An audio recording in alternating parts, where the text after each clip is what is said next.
Keqing's stubbornness never wavered, and she still does not excuse people's lack of action. But after walking a mile in their shoes, she now understands how precious the Adepti and Rex Lapis are and appreciate them. You can even see in her character story her admitting that it was, well, a bit unwise to say that she is on par with Rex Lapis, which is kinda obvious, but from her, it's a lot. Now, more personal and fun facts. Keqing, despite coming from an illustrious family that is no stranger to Rex Lapis, she keeps things at minimum. She lives humbly. And despite her proud lineage, she did not shy away from literally pushing carts of rocks and stone in the chasm, or being a waitress at a dining table to understand the workers and the commoners. And whenever she hits a roadblock in her mind, she always asks, what would Rex Lapis do? On her day off, Keqing basically turns to an NPC.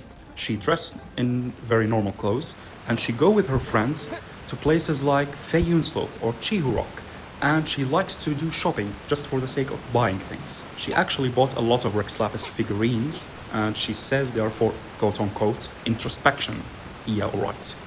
And another favorite thing of her, as I said before, is hiking. She likes to go on uninhabited areas, and she likes to stay there to sharpen her skills and mind. But unlike adventurers, she does not pack a bag. She only takes with her her sword and a hairpin. Yes, a hairpin. And whenever she feels peckish, she would infuse the hairpin with electro, and she would use it in water to electroshock fish. And she would grill the fish. Literally, this hairpin is everything to her in her utility. Even people ridiculed her for it. And that's where her specialty dish comes, grilled tigerfish.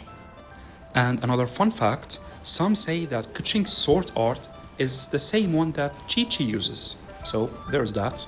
Now for my final thoughts on Keqing's agenda before she realized and changed that when she thought she can be on par and replace gods, what I think of it. Realistically, it will not go on forever.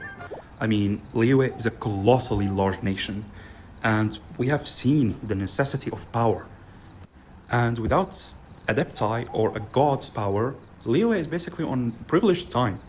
And even on Liyue's Archon quest, we see Lady Ningguang says that Rex Lapis's quote-unquote death will not impede the Order of the Seven, and eventually a new Lord of Geo will rise.